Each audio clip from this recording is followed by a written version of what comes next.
Olá, turma! Muito boa tarde!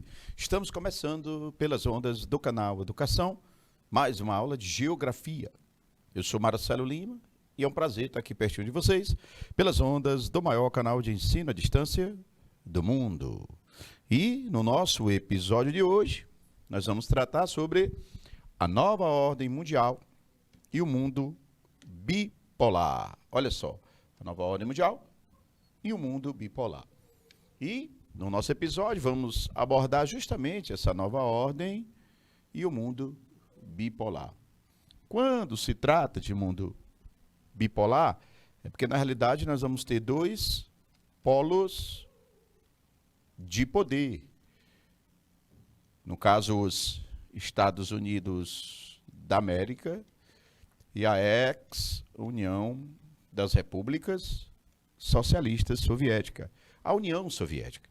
Então aqui, essas duas superpotências dividiram o mundo na chamada Guerra Fria. Olha só, turma, Guerra Fria.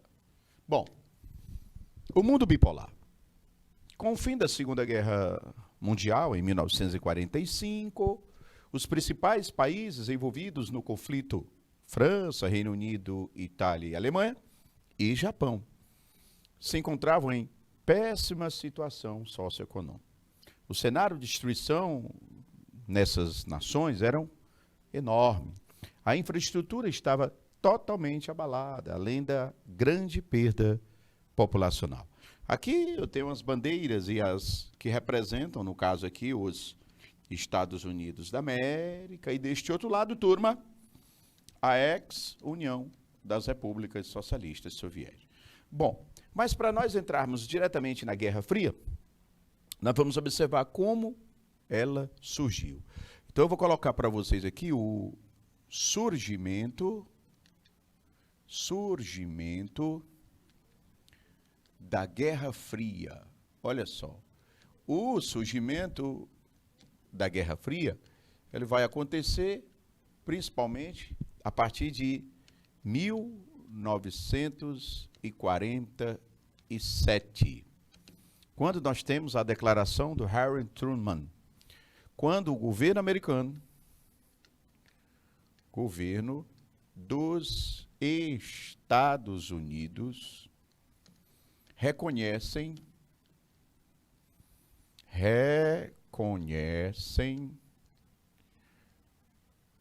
a União das Repúblicas Socialistas Soviéticas como inimiga, como nação inimiga. Olha, meus amigos, os Estados Unidos vão reconhecer a União Soviética como uma nação inimiga deles, porque vocês sabem que a União Soviética ela vai buscar expandir a sua área de influência. E o cenário vai ocorrer principalmente na Europa. Olha só, a Europa sai destruída, arrasada, em uma grande crise, principalmente no pós-guerra, no pós-guerra. Após a Segunda Guerra Mundial, a Europa vai sair a grande crise no pós-Segunda Guerra Mundial. Porque a Europa, gente, ela vai entrar numa crise sem precedentes. A Europa ela vai sair arrasada da guerra. Vocês sabem. A Segunda Guerra Mundial ela vai durar de 1939 a 1945. Terminada a Segunda Guerra, os europeus, as suas nações, vão estar destruídas com a guerra. Os bombardeios, os ataques, as ofensivas militares, isso provocou destruição das principais cidades, das principais nações da Europa. A Europa estava arrasada da guerra. Como a Europa estava arrasada da guerra, a Europa precisava ser reconstruída. Aí nós vamos viver, no cenário da Segunda Guerra Mundial, a reconstrução, olha só, a reconstrução da Europa. Turma. E essa reconstrução da Europa, ela vai ficar a cargo dos Estados Unidos da América no leste, e da ex-União Soviética no oeste. Olha só, o que eu quero te dizer é que quando a Europa passa a ser reconstruída após a guerra, os Estados Unidos vão investir na reconstrução da Europa, na parte oeste. E a ex-União Soviética também vai injetar dinheiro, vai tentar reconstruir a Europa na parte leste. E, Marcelo, aí eu já estou vendo a divisão aí, cara. Exatamente. Boa tarde aí ao Alan, Pantera, galera aí, Gabriel, galera que está chegando ainda na aula. Turma, quem está chegando agora, estamos falando da Guerra Fria, do mundo bipolar. Mas para isso eu estou historicamente mostrando o surgimento da Guerra Fria. Todo mundo sabe aqui que a Guerra Fria entre Estados Unidos e União Soviética, ela vai surgir após a Segunda Guerra Mundial. Terminada a guerra, Europa arrasada, precisava ser reconstruída. Essa reconstrução vai ficar a cabo dos Estados Unidos e da União Soviética, que foram as duas nações mais vencedoras da guerra. As duas nações mais importantes que derrotaram Hitler, derrotaram os italianos, os japoneses, foram os Estados Unidos e a União Soviética. O que os caras vão fazer? A Europa está arrasada, Hitler, nazismo derrotado, o que essas duas nações vão fazer? Vão reconstruir a Europa. Claro que esse reconstruir que eu me refiro é de acordo com seus interesses. Tanto americanos quanto europeus sabiam que a Europa estava arrasada, que precisava ser reconstruída. Ora, se eu vou ajudar na reconstrução de um país, turma, é natural que esse país se torne meu aliado. Meu aliado. Ah, professor, então essas duas potências, quando iam reconstruindo os seus países, esses estariam se tornando aliados dela. Ou seja, os Estados Unidos vão investir pesado na parte oeste, tornando os países europeus do oeste seus aliados. Já a União Soviética vai investir pesado aonde? No leste. E quando ela investe pra caramba no leste, os seus países europeus do leste também vão virar aliados da União Soviética. Marcelo, pelo que eu estou vendo aí, cara, nessa reconstrução da Europa, por essas duas potências, é que nesse momento é que vai nascer a Guerra Fria. Exatamente. Porque o continente europeu vai ser o berço da Guerra Fria. Porque as duas potências, Estados Unidos e União Soviética, vão investir inicialmente no continente europeu. Aí não deu outro. Os países, na hora de serem reconstruídos, ou viravam capitalistas, aliados dos Estados Unidos, ou esses países viravam socialistas, aliados da União Soviética. Aí nascem países que já eram capitalistas, continuam capitalistas, e vão nascer novos países, Érica, Pantera, que vão se tornar socialistas. Foi exatamente aí, turma, na reconstrução da Europa após a guerra, que começa a divisão do mundo. A divisão entre capitalistas, liderados pelos Estados Unidos, e socialistas, liderados pela ex-União Soviética. Então, o surgimento nasce aí. A Europa ela vai ser palco da disputa entre essas duas potências. De um lado, a União Soviética querendo expandir o socialismo no mundo, que é bom que se diga. A União Soviética quis expandir o socialismo no mundo e fez. E os Estados Unidos vai fazer o quê? Tentar conter, barrar essa expansão socialista no mundo. Isso é a Guerra Fria. Então, na realidade, a Guerra Fria foi o momento em que os Estados Unidos vão barrar, tentar conter a expansão socialista pelo mundo. Olha só o Victor Gabriel. Professor, mas o que aconteceu com a Europa? Ah, ela Victor, vamos lá. De 39 a 45, Victor, você sabe que houve a Segunda Guerra, cara. O que aconteceu com a Europa na guerra? Arrasada, destruída. Ok. O que é que vai acontecer após a guerra com a Europa? Vai ser reconstruída, Victor. E nessa reconstrução, aí ela vai começar a se dividir em países aliados dos Estados Unidos e países aliados da União Soviética. Depois, a Guerra Fria vai passar e isso vai ser modificado, mas é lá na frente. É lá na frente. Beleza. Então, aí é a reconstrução da Europa que nasce a rivalidade entre Estados Unidos e União Soviética. Olha, Victor, ó, galerinha, uma coisa que eu preciso falar para vocês. Os Estados Unidos e a União Soviética vão se tornar inimigos após a guerra, porque eles vão reconstruir a Europa, dividindo a Europa. Ok. Só que lá na época da guerra, atenção, turma, na época da Segunda Guerra Mundial, os Estados Unidos e a União Soviética eram aliados. Porque ambos, Estados Unidos e a União Soviética, se juntaram para derrubar Hitler, o exército alemão, os nazistas. Na hora da Segunda Guerra Mundial, as forças armadas das duas se uniram para derrubar os nazistas. O que os americanos fizeram? Ofensiva militar no oeste da Europa e os soviéticos fizeram ofensiva militar na parte leste. Aí foi o problema do Hitler, galera. Porque o Hitler, ele tinha que lutar de um lado contra os Estados Unidos, leste, oeste, e do lado leste contra a União Soviética. Sabe o que o Hitler fez? Teve que dividir o seu exército.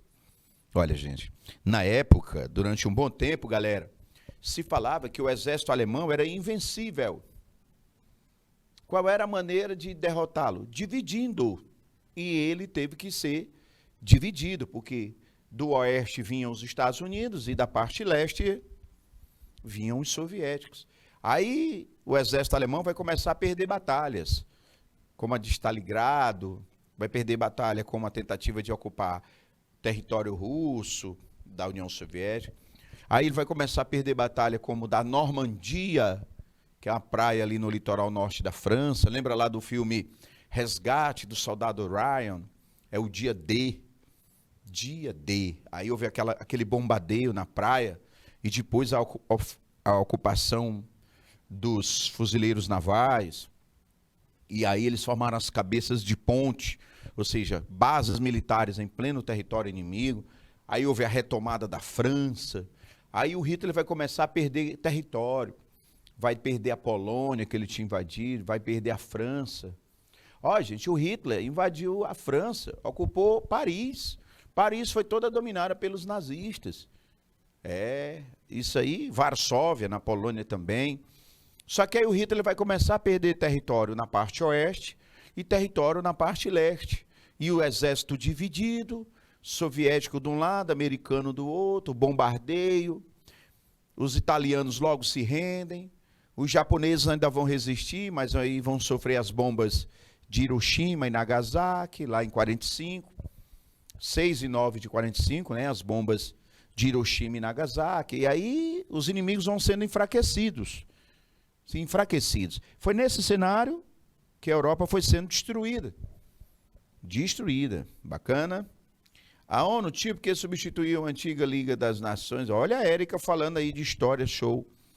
Mas eu acho que é mais saudável, né? Ó, deixa eu ver. O exército nazista tinha quase 20 milhões de soldados. Era aproximadamente isso. Eles eram invencíveis contra um inimigo só, mas não dividido para brigar com dois. Com relação à Liga das Nações, aí a Érica já está querendo falar do mundo pós-Segunda Guerra. A Liga das Nações, que a Érica fala, era um órgão internacional, uma organização internacional que tentou evitar a Segunda Guerra. A Liga das Nações, ela era composta praticamente por países europeus. Ela não tinha tanto respaldo mundial. Ela era mais uma liga de países praticamente só da Europa para resolver os problemas só da Europa. E a Liga das Nações, ela não conseguiu evitar a Segunda Guerra Mundial.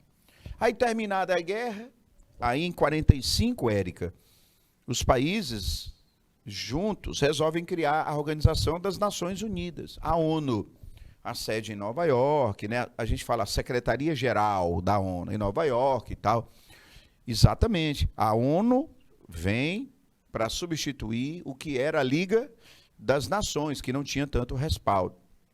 Beleza. O Alan diz, os Estados Unidos entrou no meio. Exatamente. Os Estados Unidos entrou no meio, Alan, e você deva lembrar, que você estuda história, a entrada dos Estados Unidos na Segunda Guerra foi impulsionada pelo ataque japonês à base militar de Pearl Harbor. Os Estados Unidos tem uma base militar ali próximo no Pacífico, do Havaí ali, é a base militar de Pearl Harbor. E aí o governo americano pediu para os japoneses não atacarem a base, mas eles atacaram. E quando eles atacaram, aí os Estados Unidos entraram na guerra. Os japoneses atacando os Estados Unidos, eles vão entrar na guerra. Aí o lema era, remember Pearl Harbor, lembre-se de Pearl Harbor, ou seja, bora para a guerra. Agora nós vamos para a guerra. A entrada dos Estados Unidos na Segunda Guerra mudou completamente a história dela. Apesar do exército soviético ter tanta importância quanto o americano. Beleza? Olha só. Pois é, a ONU fracassou, não conseguiu manter a manutenção da paz. Mas, Érica, não é bem assim. A ONU não conseguiu evitar, porque a ONU foi criada depois da guerra, gente, depois da Segunda Guerra. A ONU não conseguiu evitar todos os conflitos? Claro que não. Conseguir a paz plena mundial? Claro que não. A ONU não conseguiu, por exemplo, resolver vários conflitos depois da Segunda Guerra. Eu sei. Agora mesmo, nós estamos tendo um conflito na Ucrânia, que foi ocupada por militares, por exército russo. A ONU não conseguiu evitar, é verdade. Mas a ONU, apesar de não ter conseguido evitar todos os conflitos, uma coisa a ONU conseguiu, gente. Evitar conflito entre grandes potências. Observem, lá na guerra era a Alemanha brigando com os Estados Unidos, olha, só potências, Japão, Itália, França. Depois da guerra, os conflitos vão continuar existindo? Vão.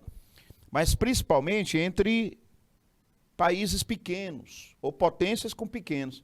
Potência com potência, graças a Deus, nós não tivemos. Olha só esse detalhe. Porque você sabe, quais são as potências? Ah, eu tenho as europeias, eu tenho os Estados Unidos, eu tenho uma China, que é uma potência armada, a Índia, a Rússia, beleza. A ONU, ela conseguiu, de certa forma, conter os conflitos armados que deixaram de existir entre grandes potências. Isso é louvável para ela. Ainda hoje tem conflitos na Ásia e na Ucrânia. Com certeza, Alan.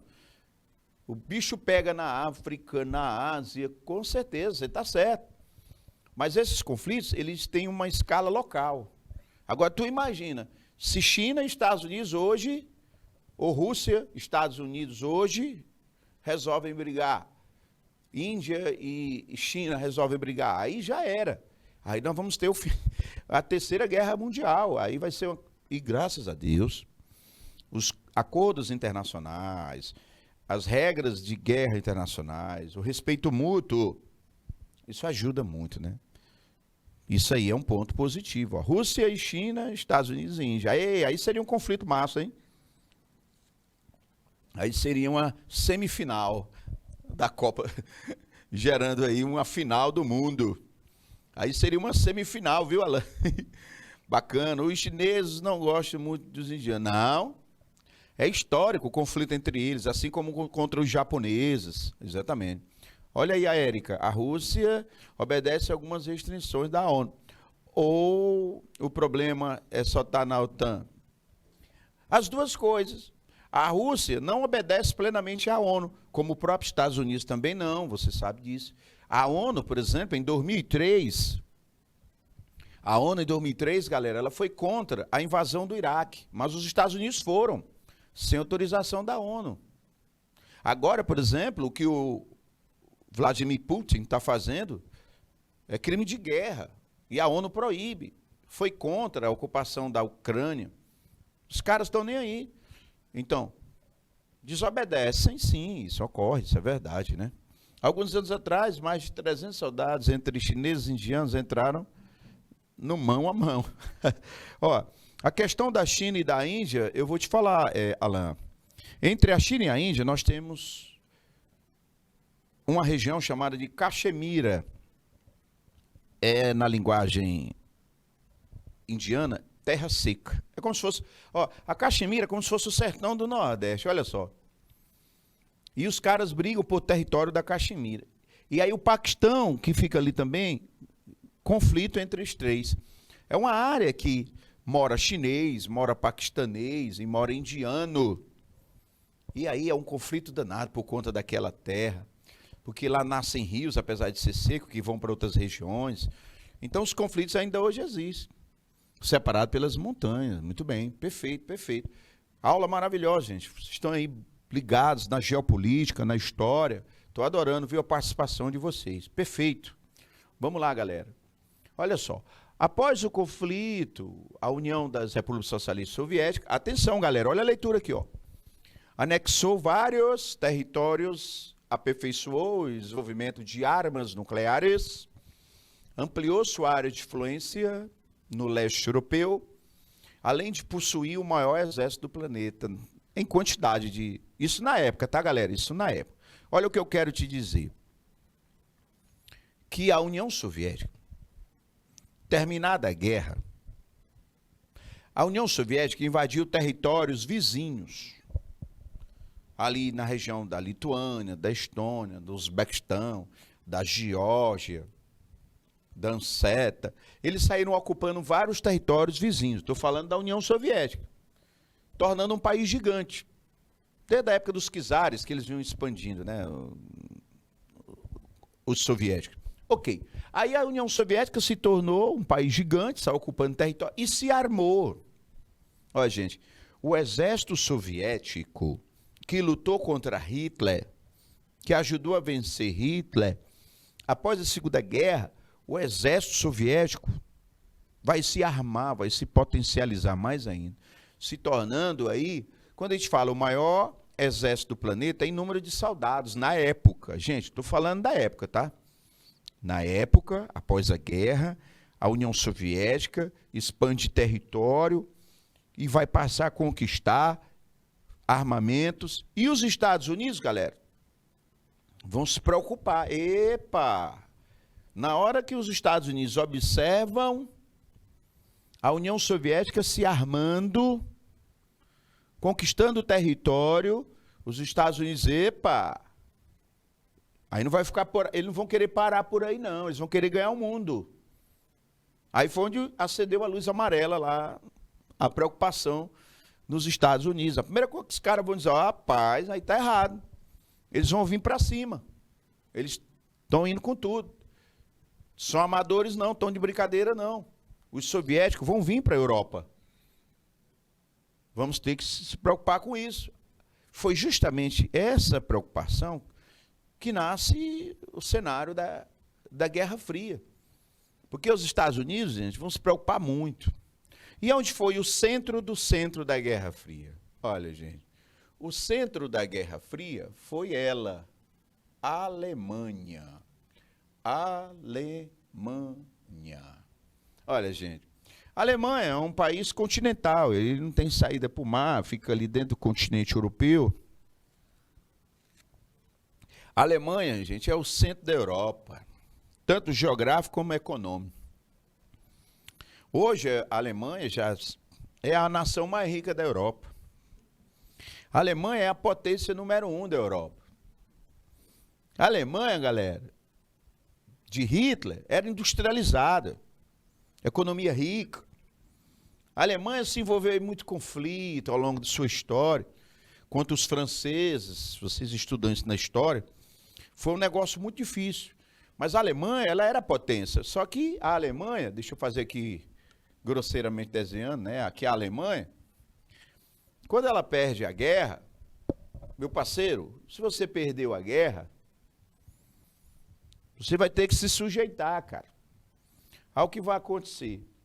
A ex-União das Repúblicas Socialistas Soviéticas vai ocupar a parte leste da Alemanha.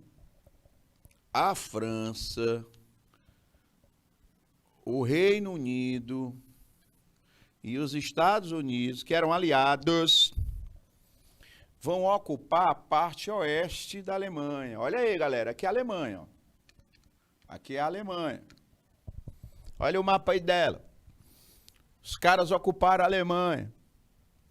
A Alemanha era aliada dos Estados Unidos antes da guerra. Ó, a Alemanha, sim. A Alemanha, ela deixou de ser aliada dos Estados Unidos quando o Hitler tomou o poder na Alemanha, criando o Terceiro Reich.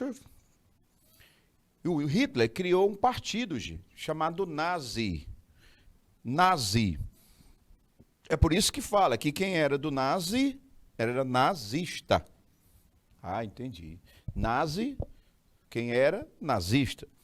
Criou partido que começou a ocupar território. O Hitler, ele fez a teoria do espaço vital. Ele seguiu, na realidade, do Friedrich Hatzel, um grande teólogo, estudioso, até geógrafo. Friedrich Hatzel criou a teoria do espaço vital, aonde para ser potência você tinha que expandir o seu território, conquistar território. E foi nessa ideologia que o Hitler pensou, vamos conquistar território. Porque a Alemanha, ela foi muito desprestigiada lá na África. Eita, Marcelo, você está voltando para a história. É porque para entender a Guerra Fria, a gente tem que ver o nascedouro dela. Na hora da partilha da África, pelos colonizadores, os imperialistas, a Alemanha não ficou com nada praticamente. E a Alemanha vai reivindicar território. Só até porque ela era um Estado novo na época. E a Alemanha não vai ficar satisfeita com isso, de ver as outras potências com território, e ela não. E ela tinha saído arrasada da Primeira Guerra. Aí não deu outra. Os alemães resolvem expandir. E aí estoura a Segunda Guerra. Eles perdem. E quando eles perdem, exatamente, são ciências humanas, ciências sociais. Muito bem, Alain. História e geografia. Mas vamos lá. Terminou a guerra. Olha a situação da Alemanha na imagem. Do lado leste, Estados Unidos, ó. União Soviética, ó. Investimento, investimento, investimento. E do lado oeste, principalmente os Estados Unidos, investimento, investimento. Galera, é aqui para nós. A Alemanha recebe exército desses 4 países. Olha só, a Alemanha recebe exército desses 4 países. Cara, a Alemanha foi ocupada por 4 exércitos. A Alemanha vai ser reconstruída por essas 2 potências, Estados Unidos e União Soviética. A União Soviética vai investir nas cidades do leste. A União Soviética, a União Soviética vai investir na parte do leste. A União Soviética vai investir na parte do leste. E os Estados Unidos na parte oeste da Alemanha. Galera, vocês acham que tinha condição de um país ser ao mesmo tempo capitalista e socialista? Não tinha. Não tinha como. Aí foi o que aconteceu. Do lado leste, as cidades do lado leste, os soviéticos passaram a ajudar e a influenciar na política. Já os Estados Unidos, a União Soviética. E do lado oeste, os Estados Unidos. Ah, professor, não tem jeito. A Alemanha passa a ser 2 áreas de influência. Aí não tinha como. Não tinha como um país ser socialista e capitalista. Aí foi por isso que em 1949 nós vamos ter a divisão da Alemanha. Em 1949 nascem as 2 Alemanhas. 2 Alemanhas. Espera aí, professor, a Alemanha foi dividida, cara. Foi. Por quê, cara? Porque na parte leste os soviéticos ocuparam, investiram, influenciaram as cidades. E na parte oeste, do mesmo jeito, os Estados Unidos. Aí vai nascer 2 Alemanhas. Olha só, quais são as Alemanhas que vão nascer? Aí nós vamos ter o surgimento de duas Alemanhas. Na parte leste, a chamada RDA, República Democrática Alemã. Olha o nome aí, galera. República Democrática Alemã. E na parte oeste, a RFA, que é a República Federativa da Alemanha. Aí você tem a divisão da Alemanha. Beleza. 49. Nasce a Alemanha Oriental, capital Berlim. E nasce a Alemanha Ocidental, a capital era Bonn. Capital da Alemanha capitalista, Bonn. Da Alemanha socialista, Berlim.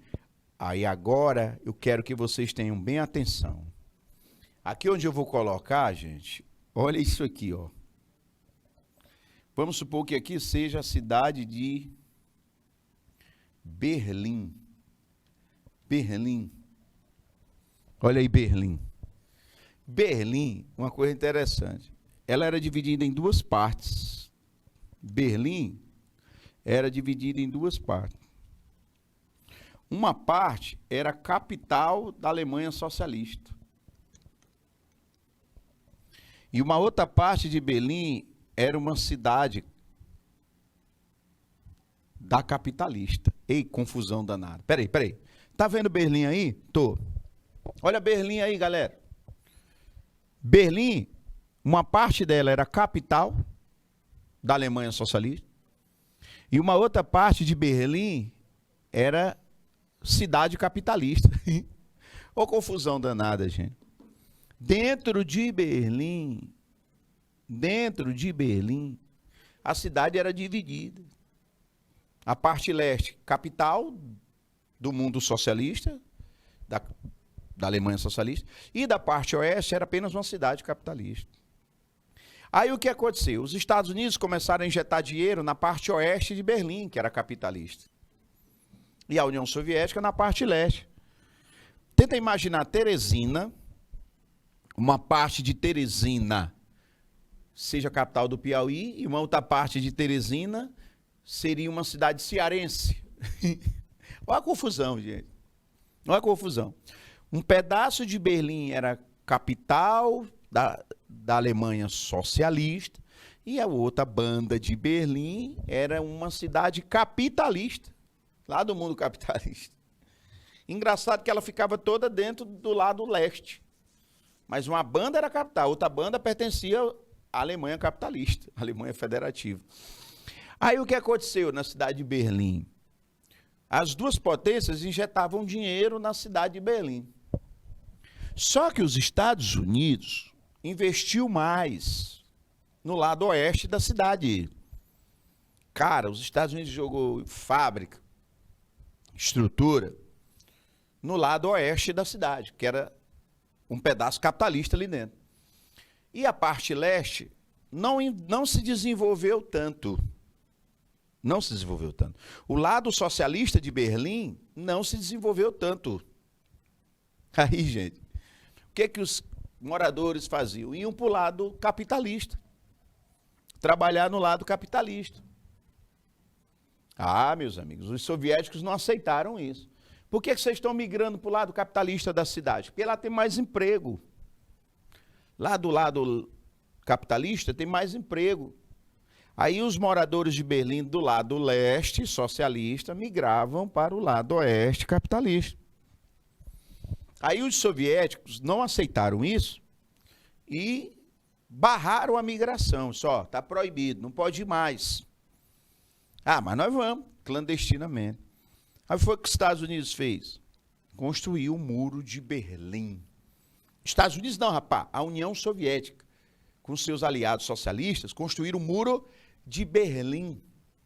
Foram os soviéticos que construíram o Muro de Berlim para barrar a migração dos moradores da parte leste de Berlim para a parte oeste de Berlim. Ai, professor, aí é onde nasce o Muro de Berlim. Olha aí o mundo, a Guerra Fria sendo montada para vocês. Professor, o Plano Marshall pode ser considerado um dos fatores que contribuiu para a GF, que já era um plano de ajuda econômica, a Europa, e consequentemente afastando o avanço. Com certeza, eu vou falar do Plano Marshall, do Plano Colômbia, da Comecon, já eu toco nesses órgãos aí. Criaram o muro, Alain. Então, por que foi construído o Muro de Berlim? Para barrar a migração do lado leste, que era a capital socialista, para o lado oeste, que era uma cidade capitalista, dentro da Alemanha, né? Beleza. Criaram o Muro da Vergonha. O Alan tá ligado mesmo. E aí foi o governo americano que batizou esse muro. Porque esse muro foi muito criticado na ONU. Os Estados Unidos eram malas. Isso aí. Nós somos mais ricos do que ele. Aí. O nosso lado gera mais emprego do que o deles. Aí. Aí eles estão vindo para cá trabalhar e agora isso é uma vergonha para eles. Aí ao invés de desenvolver o lado deles, para ninguém vir, fazer o muro. Foi muito criticado o Muro de Berlim. Muito, mas muito criticado. Beleza? Para conter a saída, os soviéticos tentaram até impedir o acesso terrestre e fluvial para a região. Exatamente. O Muro de Berlim e todas as outras áreas ali, gente, eram militarizadas. E o mais interessante, né, é que famílias foram separadas. Uma morando do lado da cidade e outra do outro lado da cidade. Aí, meu amigo, o muro durou até 1989, ele foi construído em 61 por ali. Beleza. Então aí você tem o cenário do início da Guerra Fria, que foi justamente na Europa, especificamente o cenário maior, a Alemanha. A Alemanha vai ser o cenário maior. Bora lá. Por esses aspectos em comum, Estados Unidos e União Soviética passaram a ser considerados superpotências mundiais. Entretanto, havia uma grande diferença entre essas duas nações. O sistema político, os Estados Unidos capitalistas, a União das Repúblicas Socialistas Soviéticas, socialistas, cada um exercendo sua influência na geopolítica global. Aqui eu tenho uma imagem do tio Sam, que representa o expansionismo americano nos Estados Unidos. E aqui eu tenho o urso soviético, que representa o expansionismo da União Soviética. Aí é uma simbologia. Se vocês olharem, eles estão com um mapa mundi dividindo o mundo entre eles. Eles estão com o mapa mundi dividindo. Ó, apesar deles terem se armado, eles de serem superpotências, eles eram muito diferentes, muito diferentes. Porque o mundo capitalista é diferente do mundo socialista, tanto na política, nas ideologias, no sistema de governo, na produção. Vocês sabem, no capitalismo as empresas são privadas. No socialismo as empresas são públicas. No capitalismo você tem o liberalismo econômico, a economia de mercado, a lei da oferta e da procura, isso é capitalismo. Já no socialismo, a economia é estatal, tudo é do governo, não tem empresa privada. Quem controla a economia é o governo. Quem estabelece o preço das coisas é o governo. No capitalismo, não. Quem estabelece o preço das coisas é o mercado. Se uma coisa está alta ou baixa, o preço está baixo ou alto, é devido à lei da oferta e da procura. Olha só como a realidade ela vai... E não dava, gente, para um país... Professor, esse tio Sam realmente existiu, era só um personagem. É um personagem, tá? É um personagem. O tio Sam, excelente pergunta, viu, Érico? Isso é arte, isso é cultura. Isso é impressão, é o poder da arte, o poder político da arte. Érica, se você olhar para o tio Sam, Érica, ele tá de gravata e terno. E a cartola. Aí a Érica me pergunta, Marcelo, quem que usava cartola? Érica, para a pessoa usar uma cartola, não era qualquer um, não. A cartola e esse terno aí, o terno tudo bem, Na época do século XIX, o terno já era liberado para a população, até para ir para a igreja. Mas a cartola, meu amigo, você tem que colocar uma cartola na cabeça. Se uma pessoa colocasse uma cartola e ela não tivesse muito dinheiro, não tivesse uma grana, ela era ridicularizada, até proibida. Ei, tira essa cartola aí, cara. O que você está usando a cartola? Você é um industrial? É aí onde eu quero chegar, Érica. Aí, Érica, o Tio Sam foi um personagem, um símbolo do industrial americano do século XIX, do grande industrial. Henry Ford, que criou a empresa Ford, você sabe disso. A figura do industrial americano, o grande empresário, dono de fábrica, que vai representar o interesse dos Estados Unidos econômico, que vai expandir suas fábricas pelo mundo, dominando o mundo. Você sabe que economicamente, Érica, os Estados Unidos conquistaram o mundo através das suas indústrias, dos seus investimentos. E a figura do Tio Sam é essa. No caso do urso aí, é porque ali no norte da Rússia, na Sibéria, você tem a figura do urso polar. A questão da pujança, como se fosse um mascote soviético. A figura do urso na Rússia é de dominação, é de poderio. Já a figura do Tio Sam, a dominação é industrial. Aí a figura do Tio Sam. Beleza. Ela vai até... Tá faltando 15 minutos para essa aula terminar. E tá passando rápido, viu, gente? Tinha que ser rico mesmo, Alan. Senão não usava. Nem eu, nem o Alan, se fosse hoje, usaríamos. Porque aí só para quem tem muita grana. Aí não daria para nós não, meu irmão. Então, gente, essas duas potências se armaram muito, se estruturaram muito, criaram a chamada corrida armamentista. Olha só, corrida não, é só uma aula mesmo, viu, gente?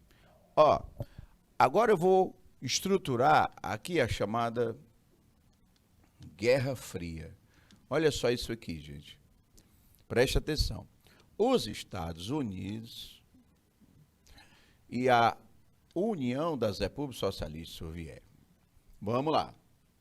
Os Estados Unidos, Turo, criaram um plano de ajuda financeira, que já foi dito aí, o Plano Marshall. Plano Marshall. Aí, Marcelo, o que é o Plano Marshall? É um plano de ajuda financeira aos aliados dos Estados Unidos. Por que que eles criaram o Plano Marshall? Para ajudar os países recém-guerreados, saindo da Segunda Guerra, para não virarem socialistas. E a União Soviética criou também o seu plano. Criou o plano, é o chamado Plano Comecon. Comecon. Que é isso aí, professor? O Plano Comecon é um plano de ajuda financeira criado pela União Soviética para injetar dinheiro nos países saídos da guerra para virarem socialistas. Professor, nesse período, qual é o interesse dos Estados Unidos e União Soviética na Coreia? Olha, Érica, do mesmo jeito que eles ocuparam a Alemanha, eles também ocuparam a Coreia. A União Soviética ocupou na parte norte e os Estados Unidos na parte sul. Aí, em 1950 para 51, estoura a Guerra da Coreia. Porque a Coreia, do mesmo jeito da Alemanha, foi dividida. Que ainda hoje está, você sabe disso. Os soviéticos vão para a parte norte e os americanos para a parte sul. Não dava, do mesmo jeito da Alemanha, para ser capitalista e socialista. Aí eles dividiram a Coreia pelo paralelo 38. Aí nasce a Coreia do Norte, que é a República Democrática da Coreia do Norte, socialista, e a República Federativa da Coreia, Coreia do Sul, capitalista. Ainda hoje é assim. A Coreia do Sul, a capital é Seul. A Coreia do Norte, a capital é Pyongyang. E aí estourou a Guerra da Coreia, os chineses entram na guerra, o interesse dos Estados Unidos, na época, era conter a expansão soviética na região. Os Estados Unidos sabiam que se toda a Coreia virasse socialista, os países vizinhos ali também poderiam virar.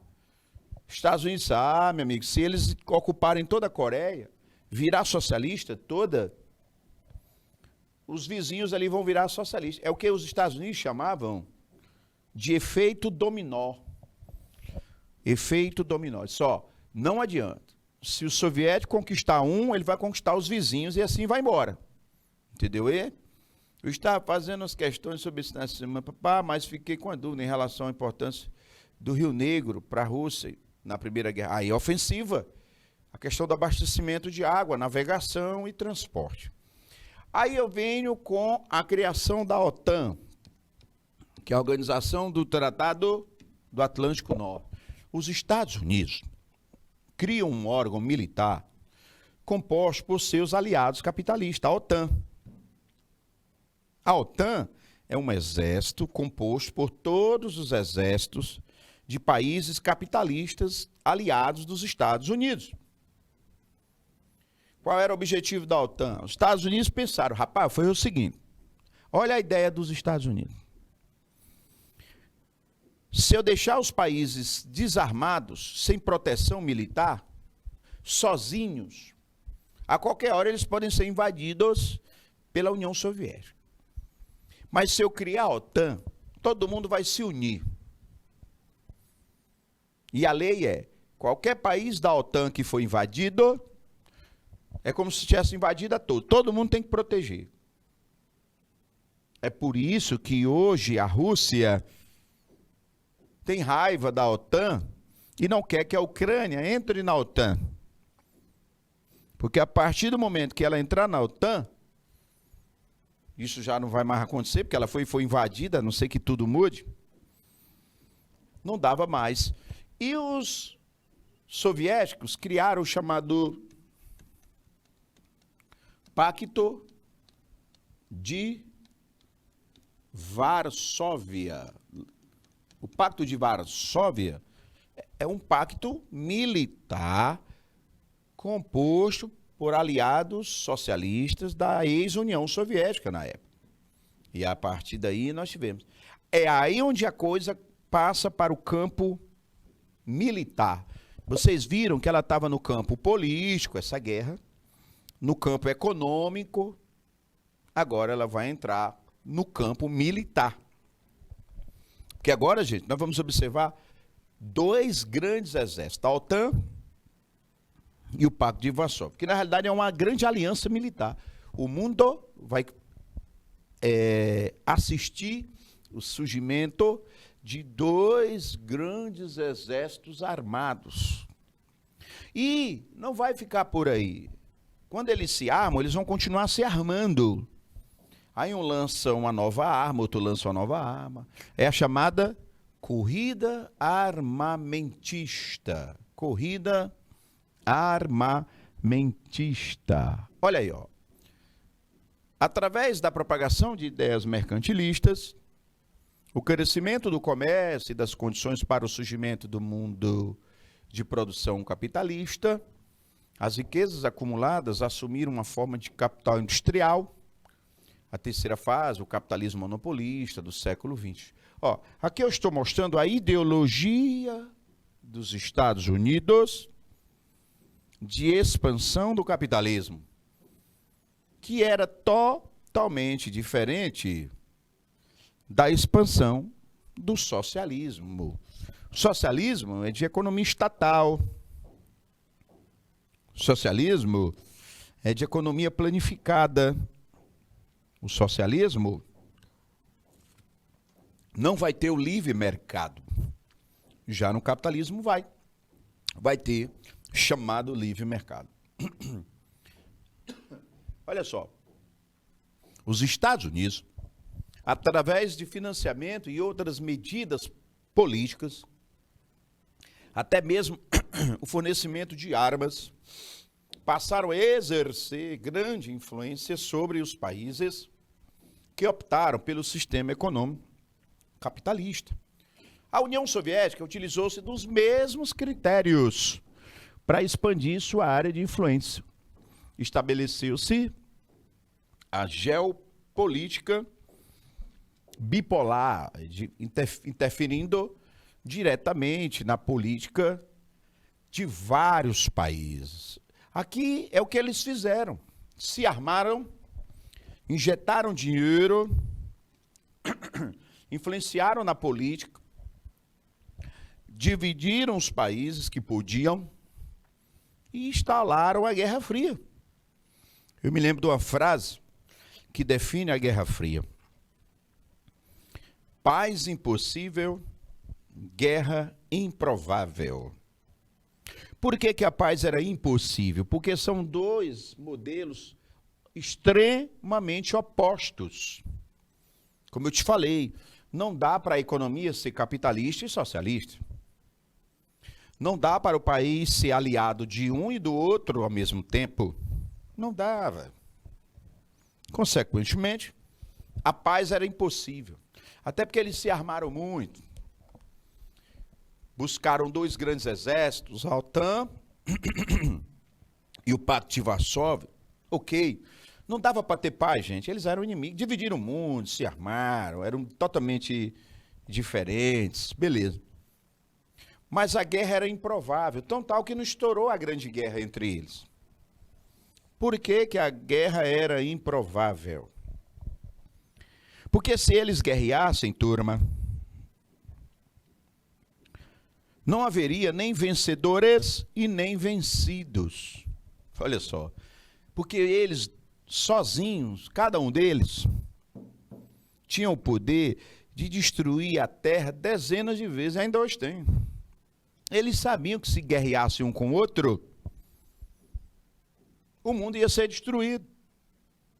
Não dava para ter paz, mas não dava para ter a guerra frontal, ou seja, entre os dois. Beleza. Os historiadores consideram o discurso, olha aí, ó, realizado pelo presidente norte-americano Harry Truman, como eu falei a vocês, o ponto de partida para o início da Guerra Fria.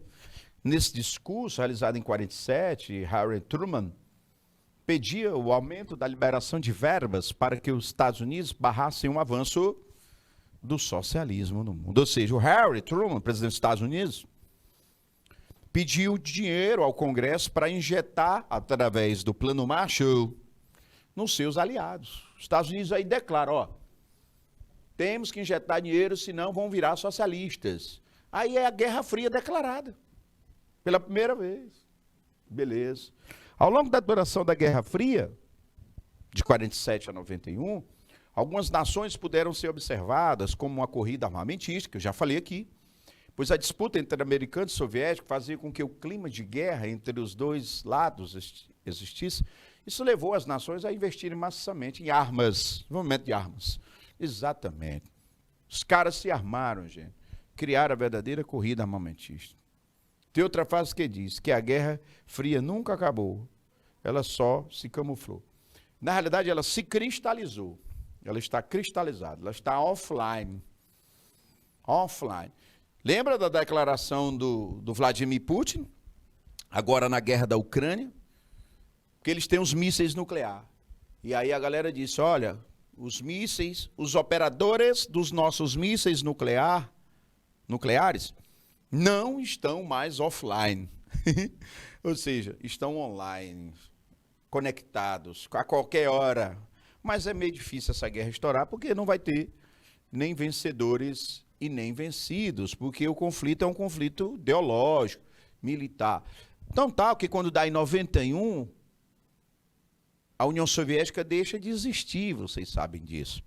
Ela se divide em 15 países. A União Soviética, ela vai se dividir em 15 países. Aí, assim, porque o socialismo vai deixar de ser uma ameaça. Hoje não é mais. Nós temos países socialistas, muito poucos. As maiores potências são capitalistas. Ou se renderam. A China comunista hoje tem uma economia capitalista e um regime totalitário, mas hoje é capitalista puro. A China é potência industrial, que, enfim, ameaças socialistas já não Já não é mais ameaça socialista de dividir o mundo, de se armar. Grupos de países socialistas hoje, não, nós não temos esses grupos de países socialistas que vão ameaçar o mundo. Hoje o mundo inteiro, gente, se rendeu ao capitalismo. Nós vivemos o mundo da globalização, o mundo da reestruturação econômica, a ordenação, uma nova ordem mundial que é regida pela economia, que é regida pela tecnologia, pela globalização, por esses meios de transporte, comunicação, a informatização. Hoje nós estamos vivendo um mundo mais regido por potências tecnológicas, comerciais, regido por potências econômicas e não potências armadas. Claro que elas estão armadas, claro que as potências têm muito poder de fogo, eu sei, mas vivemos hoje uma nova ordem mundial, onde essas ameaças não são tão severas como eram antes, naquela época em que, na velha ordem, teoria do espaço vital, a onda era expandir suas empresas, ou seus exércitos, e conquistar os territórios. Bom, turma, com isso nós vamos fechando o nosso episódio de hoje. Agradeço pela atenção, concentração, dedicação, participação. Muito feliz pela participação de vocês. Espero que vocês tenham entendido esse esqueletado aí da Guerra Fria. Que vocês tenham ainda boas aulas, que tenham um bom final de semana, bons estudos, na verdade, se dedique. E até a nossa próxima aula. Valeu, turma!